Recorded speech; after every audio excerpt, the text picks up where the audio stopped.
So welcome everyone. Thank you for joining us today. I'm Vicki Bradley, the CEO and founder of Women in Leadership Empowered. And I'd like to take just a few minutes to let our guests introduce themselves. And Stacey, I would start with you if you can just share who you are, where you're from, and what you do. Great. Stacey Harris. I'm based out of Portland, Maine. I work for a general contractor here in New England. I'm specifically a projects superintendent, so I'm day-to-day management on the job site. I specialize in life science, pharmaceutical, manufacturing, construction. Awesome. Welcome. Tahira? Thank you so much for having us. I'm Tahira Ali. I work for Milwaukee Tool, and I'm in charge of emerging technologies and how they affect not only Milwaukee Tool's strategy and the products that we provide, but also the industry at large. So I do a lot of work with understanding how do you separate the buzzwords from the actual things that can make a difference in the construction and building process. Fabulous. Thank you and welcome. Maz? Thank you, Vicki. Great to be part of this panel with you guys.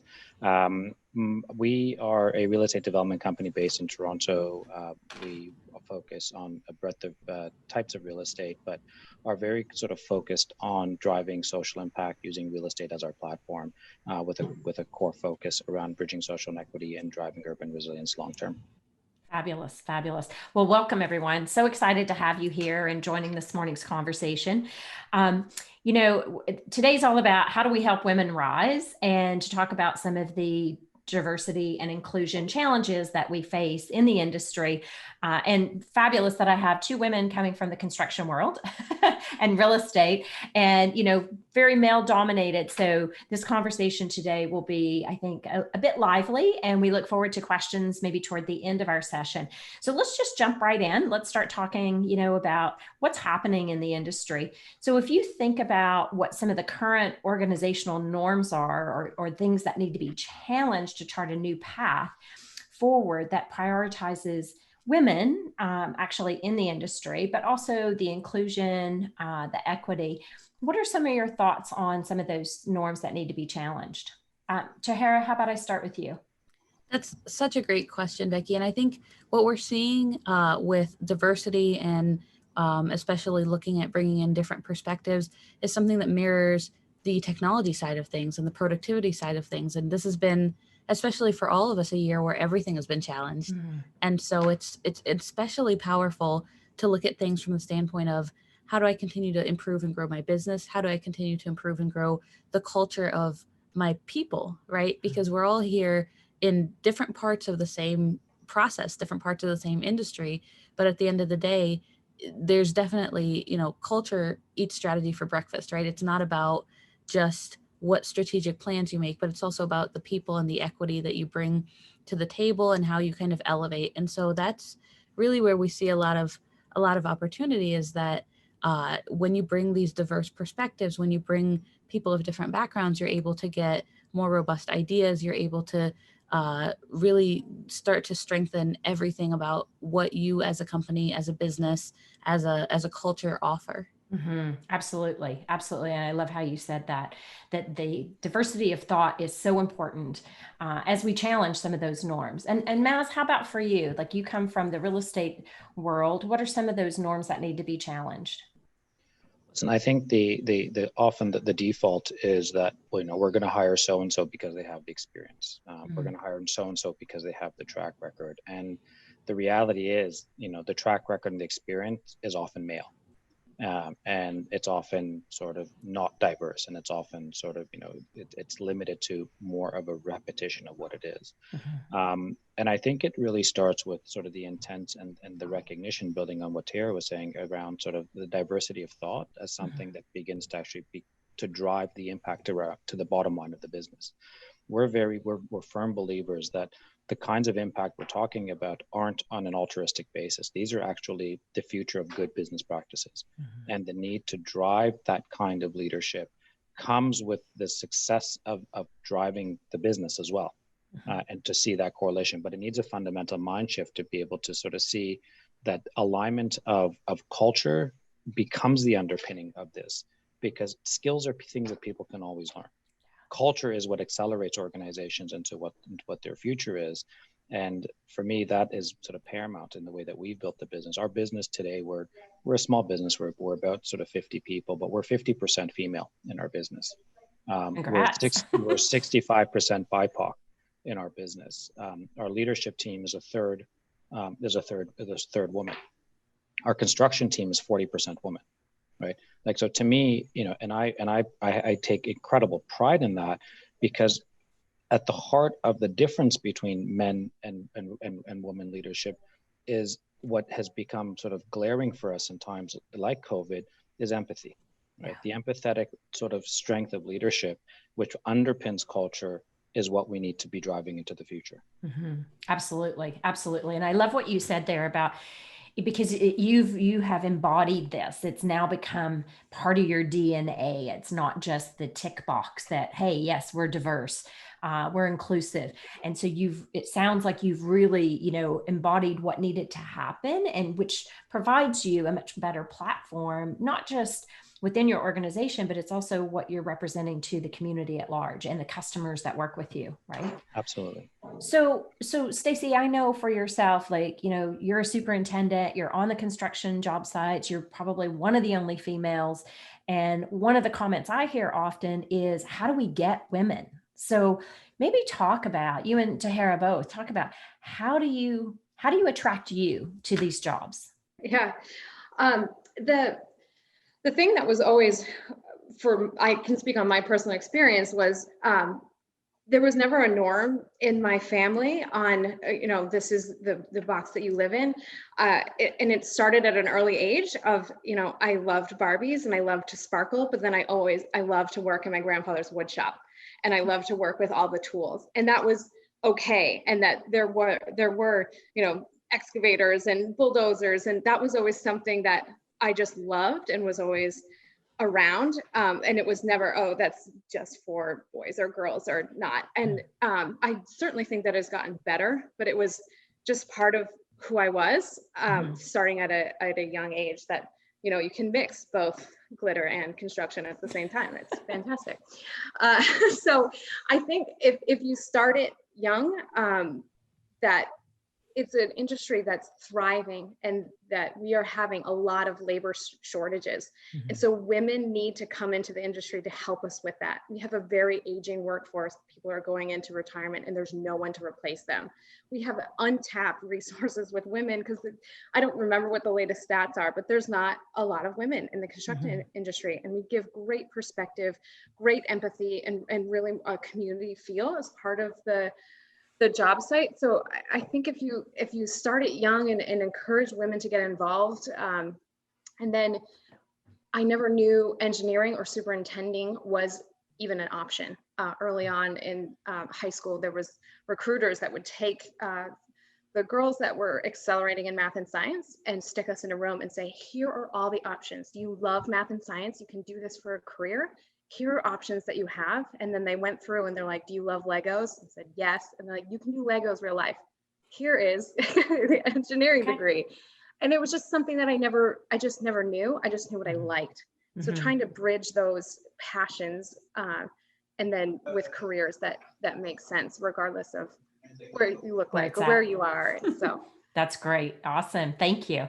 And Tahara, how about you? So what do we do to attract more women into the industries like construction, into real estate? What's your thoughts on that? That's a great question. And I agree with Stacey. You know, it's all about you not necessarily coming at people with, do you want to be in construction or do you want to be in real estate, but more, what do you like? What are you interested in? Do you like to solve interesting problems, etc.? But I think also something that's very important for us at this point in our history and this point in our industries is representation matters, right? And so to have the ability to see women in leadership roles, to have the ability to see diversity in leadership roles is so powerful. And I often work with companies. I work with a lot of contractors who, you know, they're trying to recruit more, whether it's millennials or Gen Z or women to their company. And then you go on their company website and it's a picture of their board of directors, and everyone's the same gender, the same age, you know, the same similar background. And so again, you know, it's all about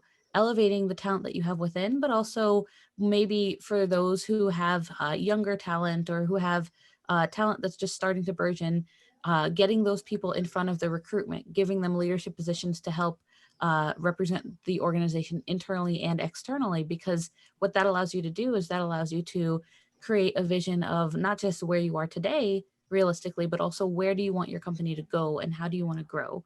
Because unless and until you can see yourself in what's coming ahead, it's very difficult for people like Stacy, people like myself to come into the industry and just, you know, turn around one day and realize, oh, we are the only ones who are going through these life experiences. And that's, again, that's true for everyone, whether it's based on your background, your education, even your region. So being able to create these opportunities where people can see themselves or see themselves in the attributes of people who are already in a space, that's really, really powerful to bring more people in and to continue to kind of battle this fight that we have to create more opportunity to fill this labor shortage. Yeah, you said some really key things there.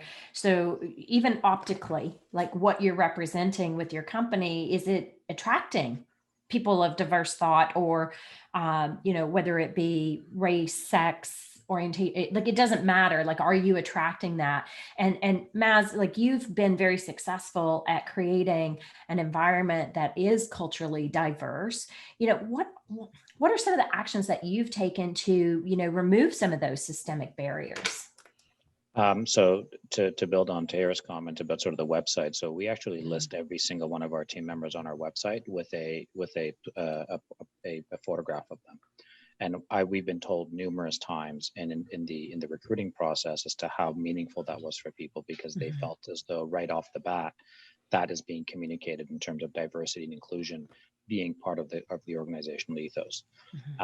It is about, you know, and it's actually interesting in that, you know, as an immigrant growing up in a place like Toronto, where multiculturalism is really the bedrock, in many ways, I don't see color, I don't see gender, but there's also equally a problem with that, is because some of these biases and these prejudices are systematically built into the system. They're invisible. And so I think that there is such a fundamental need to bring intentionality to the choices that we make, be it in sort of the way that we communicate about sort of our teams, be it around sort of the intentionality around the configuration of our boards and the diversity at the board level, and the choices we make about who we put into leadership, right? And to me, it's not just a matter of having sort of, as you mentioned earlier, sort of the checkbox. It's about the intentionality of actually positioning people in roles of leadership. Once they're in those roles of leadership, supporting them through their ability to sort of then be mentors and begin to be coaching sort of through the organization, and not just mentoring like for like, but sort of, you know, women leaders who are mentoring young men, equally important, right? So that you're also breaking down those barriers from within and the prejudices from within. So to me, it's about sort of, again, we go back, well, I think this conversation will continually go back to two fundamentals: education and culture, right? Because if you can set the fundamentals of education in a very, very strong way, it's going to be critical. And the other aspect of it is if you can actually begin to sort of show how culture is part of it's the ethos of an organization, not just kind of protocols that you follow. Absolutely. Absolutely. And the reality is people work for people, right? And so when you build that really diverse culture and you're recognizing, I mean, like you could teach a course on this, Maz, because it's so important to recognize that, you know, sometimes, you know, I've heard organizations say, oh yeah, well, we have, you know, 2 women on our board of directors, or we have 2 women or 1 woman in our senior leadership. It's not just about that. It is about how do you mentor throughout the organization? How do you bridge those conversations, which help women to rise, but also helps men to rise, because everybody is working in tandem to, you know, to really build that environment that is attractive to others. So what are some of the things that you know, Stacy, I'll start with you. Some of the things that, you know, you witness even within your own company that have been highly supportive of your success as a superintendent. I know you shared a couple of stories with me yesterday about even the fact that somebody walks in the office and they think, you're the secretary. So maybe share with us a little bit some of the things you're Yeah. witnessing. I have some great leadership above me that really supports what I'm trying to do. I was very upfront early on that I was sort of a little nervous about having a child and I was a superintendent, but now I'm going to be a working mom and a superintendent, and what that looks like. And I had very upfront, comfortable conversations, and they were very open to some of the ideas. My day-to-day role is I had to physically open and close the gate every day in construction. Well, construction starts when the sun comes up and when the sun goes down. Well, when you have a child, you have to drop your kid off at daycare and pick them up, and those hours don't work. And I said, does that mean I can't be a superintendent anymore? How does that work? And they said, absolutely not. Opening and closing a gate is not the definition of your role. You're managing the job site. So they staffed up the project appropriately to have somebody physically open and close the gate to facilitate those extra duties that I had to do. Another piece of where I was supported was, it's construction again. It's a job site trailer. It is very dirty. There are outhouses.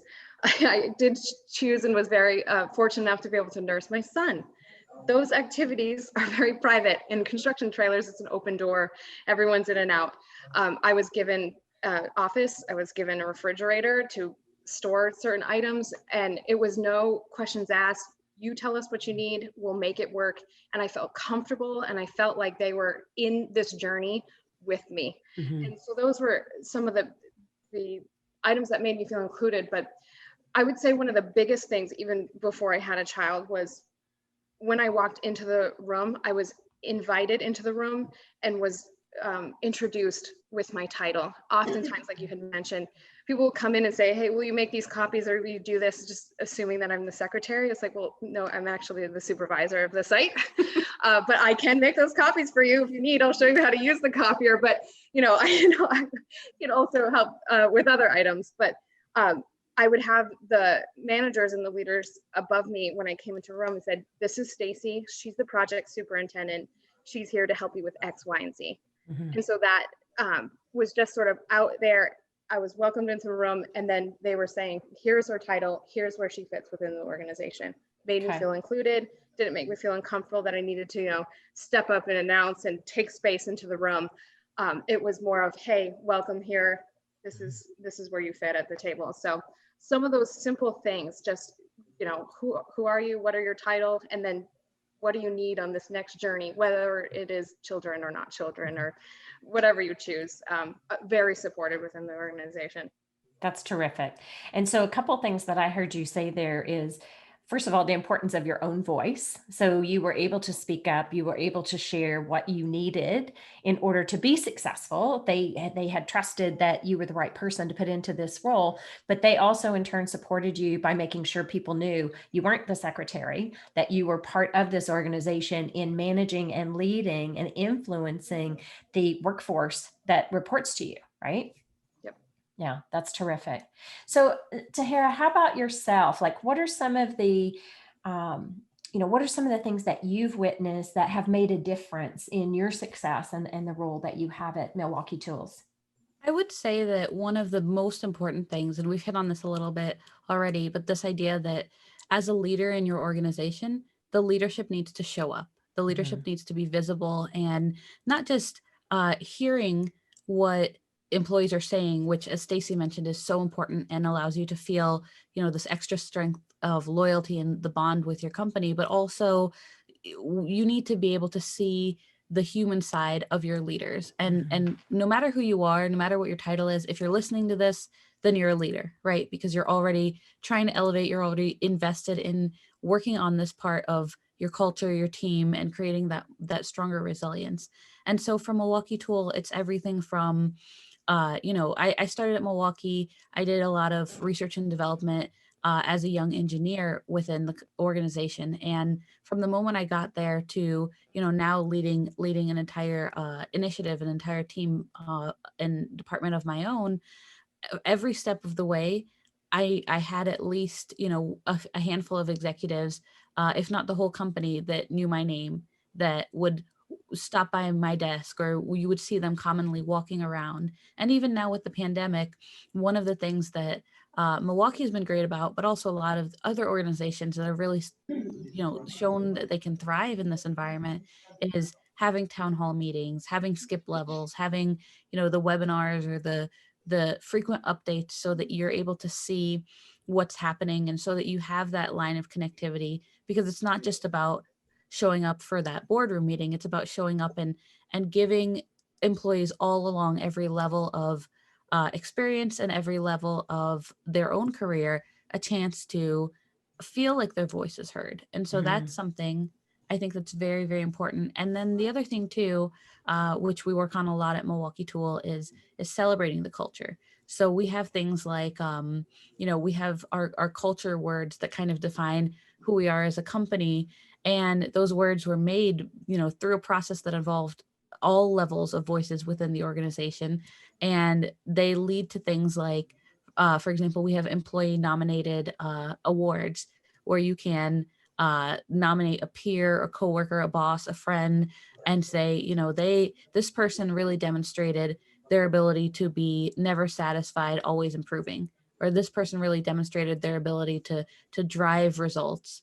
And it leads to things like, for example, in a really practical way, posters, like PowerPoint presentations on the TVs throughout the office buildings featuring different employees. And again, it's not just the executives, it's anyone who self-nominates, but it also gives you a chance to do things like put it on LinkedIn or put it on your website, and give you a chance to celebrate employees for not just, the earnings that they bring in, but also what they brought to service or stewardship. And by doing something like that, you get a little bit of what Maz was talking about earlier, where, you can have a profile or a feature of what your company values, and it's available externally for those who are potentially looking at whether or not they want to work at your company, or whether they want to do business with you.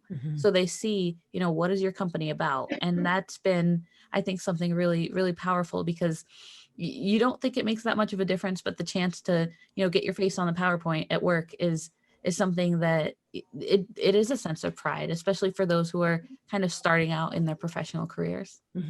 Absolutely. So you shared some really great points there that our audience can actually take away and implement. And it's not just about women; it's about all employees. It's about the recognition of the great things that everybody is doing. And so it sounds like you have a really great culture where you're at. One thing you highlighted there, and I want us to talk about this for a second, if that's okay, but with the pandemic, and I know the US is a little bit different than Canada, like we've been in more of a lockdown, and then we were out of lockdown, and now we're back into a lockdown again. But what happens with visibility for not just women, but for everybody?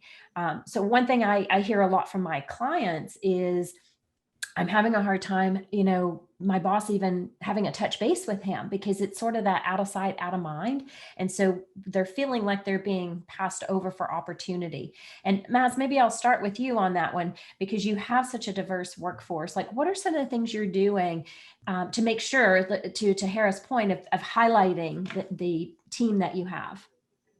So this will sort of fall into the culture bucket, because I think this is not something that you do for COVID. This is something that needs to be sort of embedded into the way that you operate as an organization. Where we've had a lot of our success was, it's a top-down, bottom-up kind of construct. So we were very specific about setting out sort of our culture code and defining what our culture code is. And then that culture code has then sort of become sort of an anchoring piece of the how. This is how we engage as within our organization, and this is sort of what's expected of our team members to sort of in their interactions and the way that they do things. So defining that how is really important. And then we have our why. We're very clear on our why, right? So in terms of having sort of the what pulls everyone together, and it's not about sort of how do we make the most money. Our why is about our mission and our vision. Right. So aligning on that why, where people now are no longer just sort of working for their paycheck, but they're working because they believe in the greater good of what we're trying to do. So it's the coupling of culture and why. Those become the anchor points. And then it's about sort of just some of the pragmatic pieces. So, we set out our corporate goals every year. Those corporate goals roll down into sort of how each department has sort of their functional responsibilities and their goals. And then the most important part of it is it rolls down into our performance review sort of management systems. We've invested an inordinate amount into our performance management sort of platforms, because the performance management is what creates clarity on an individual level. To me, in an organization, having that level of clarity across the board becomes so vital, because you remove the individual anxiety. Right? So you've set the why, you've set the how, you've set the sort of objectives, then everyone begins to come together. Right? Once you have that and there's alignment, then you have culture. Then culture is alive and culture is bubbling. I'll give an example of we were supposed to have our fall social with the team. We booked it at a brewery downtown. It was sort of everyone was excited to go. Numbers started to go up, so we're like, you know what, we're going to shift online. The team shifted it online, and they turned it into a murder mystery, an online murder mystery. And so we did an online murder mystery. We do our annual hoodies. Everyone got their hoodies sent to them, and they had their hoodies on. Everyone got their sort of lunch boxes sent to them. And it was our team, it was our board members, and we did 3 hours of online murder mystery, and everyone had a blast, and we had 100% participation. Right? And so, it's sad, we got there because we started investing in this 5 years ago.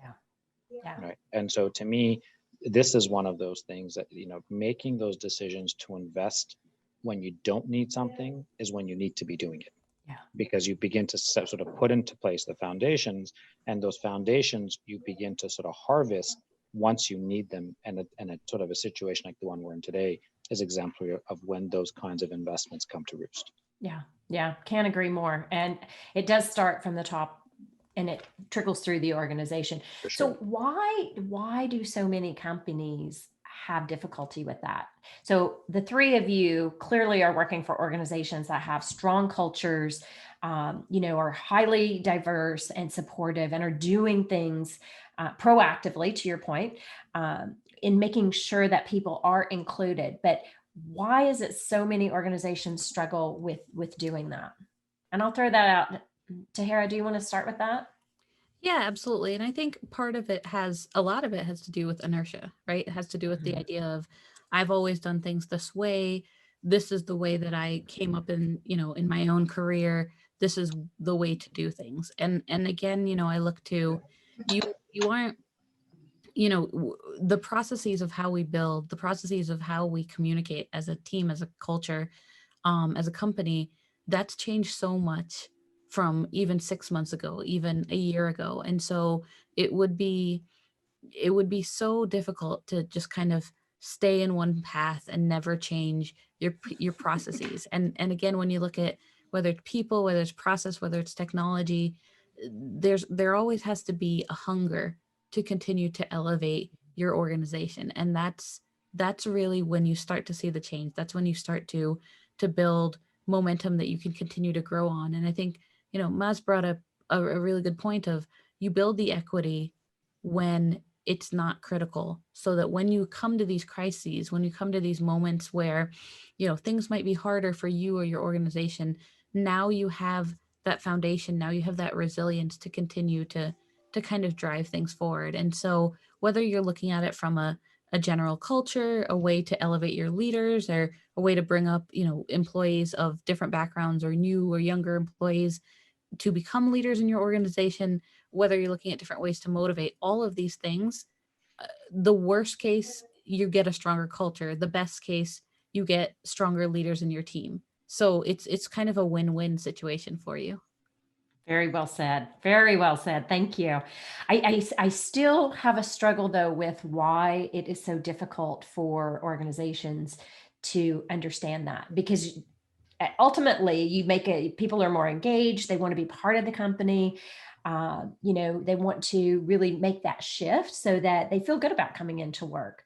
And sometimes we don't speak up enough. And so, Stacey, I'll flip this over to you, because just based on our conversations earlier, like, you've had a strong voice. So what would be your suggestion or your advice to women that are up and coming? Like, how should they be positioning themselves with their voices?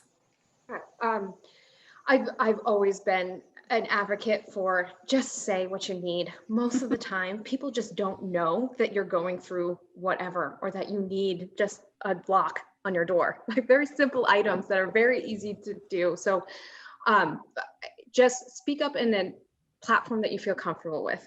I feel comfortable speaking in a large group or on the job site, that if I need something, I will raise my hand and say, I need X, Y, and Z. That's not the case for everybody.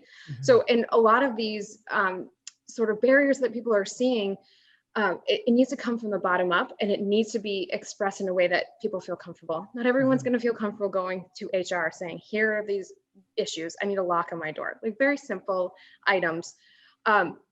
Some people may have a mentor or just a colleague that they're friends with, that they go to lunch with every day, that speak up to them if you feel comfortable. And if that person can raise their hand and help you through some of those items, give your employees a platform that they feel comfortable to be able to say, this is my concern, or this is what I need.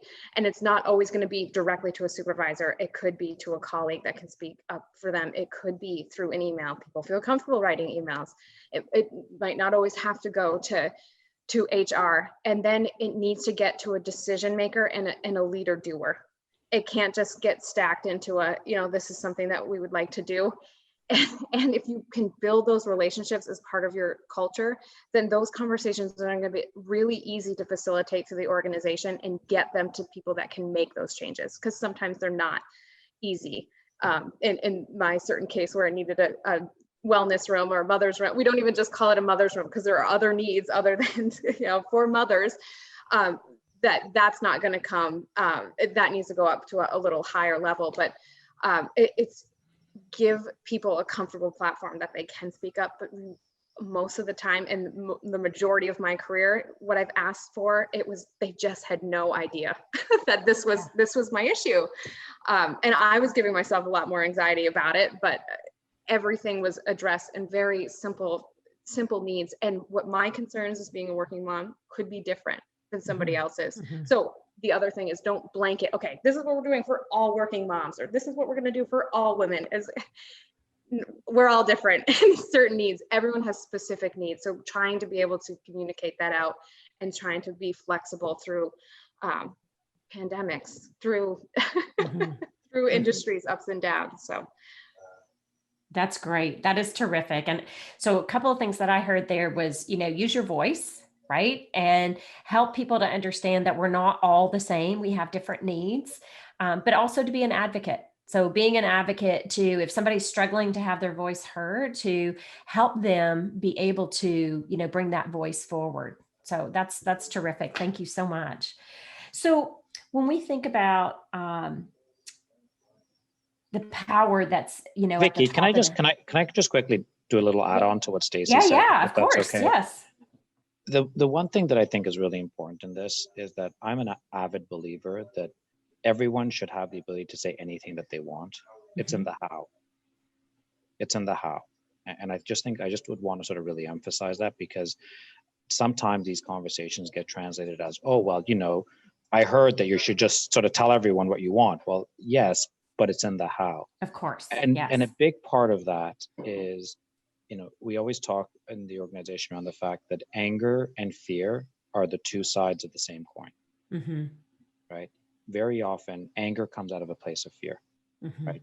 A fear of not being accepted, a fear of rejection, a fear of a lot of things.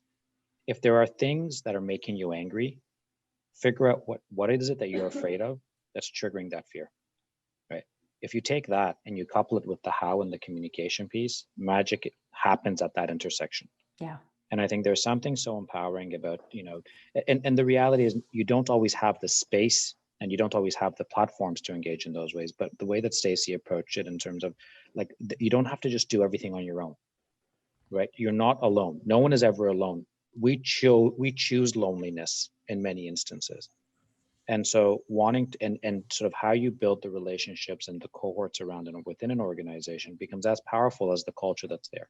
Right? And so, but it's in the sensitivities of the how that all of this stuff either manifests itself or often if it falls on sort of deaf ears. No, you're absolutely right, Naz. And I'm really glad you spoke up and shared that, because that also is about, it's building trust within the organization and knowing that that trust is there so that you can speak up. But And that takes absolutely, time. It's it a does very take time. different, so organizational trust is one of the hardest things. And again, it goes back to the Yeah. roots of culture. Yes. And it takes time because, you just, when you don't know people, you don't know people, Yes. right? So true. You just can't trust them. And people are on the spectrum of their willingness to trust. Yeah. Right. And so that's when you begin to go into all of these sort of personality types and everything else. But, that's where the relationships become so important. That's where sort of getting some of these things sort of embedded into the way you approach them becomes so critical. Yeah. No, you're absolutely right. And you're the point of, like, as a society, we typically lean more toward distrust until we can trust. So it is building that relationship so that you feel like there's no consequence, that you can, share what you are afraid of or what's making you angry, but you don't need to let it escalate to that. Yeah. So Well, well said. but it also goes back, like, I'm a very trusting person by nature. And one of the learnings I've had to go through as a leader in the organization is recognizing that not everyone is like that. Correct. And there's a different gestation time for people, right? Different people take different time to garner trust and what that means. So the dynamics, and I think this is where it becomes really important, is that, you might have an organization who's not letting women sort of grow into the organization. It's not because they don't want to, they're just afraid of not knowing how to. Correct.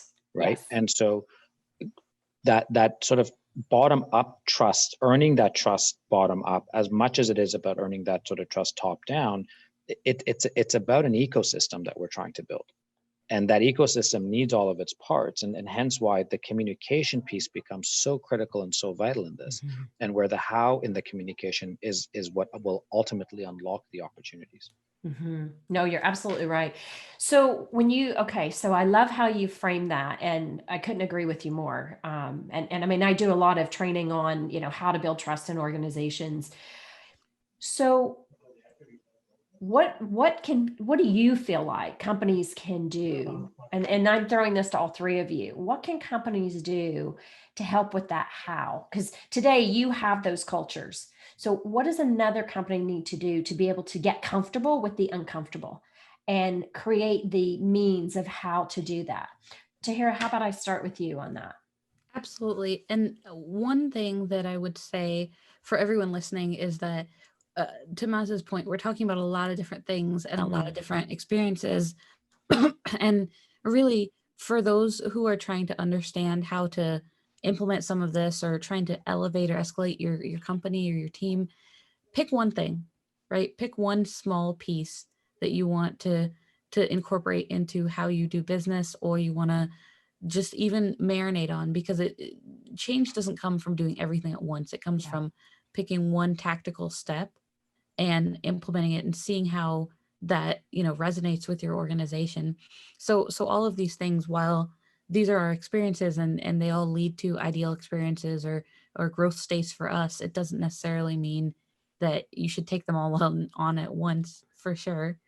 And the other piece that I would say is, when you look at the when you look at the how, when you look at how to bring these things to life, one of the things that's been really helpful for my team and also for Milwaukee Tool as a whole is we look at tactical methods for implementation. So, for example, things like situational leadership, where you're not necessarily trying to lead everyone in the same way. There's no definite, hard and fast way to be the best leader, to be the best employee, but instead you meet people where they're at based on experiences, or you meet people where they're at based on what sorts of resources they have. And so things like that are something that we very frequently and freely offer training for, so that we can allow this to be something inherent in the culture and the fabric of how we do business.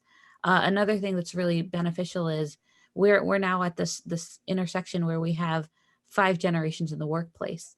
So understanding what motivates people. And again, I know we started at this point of talking about women and diversity and gender, but as the conversations evolved, we've talked about culture and background, and even age is a big one. So how do you look at a baby boomer versus a millennial in terms of what motivates them?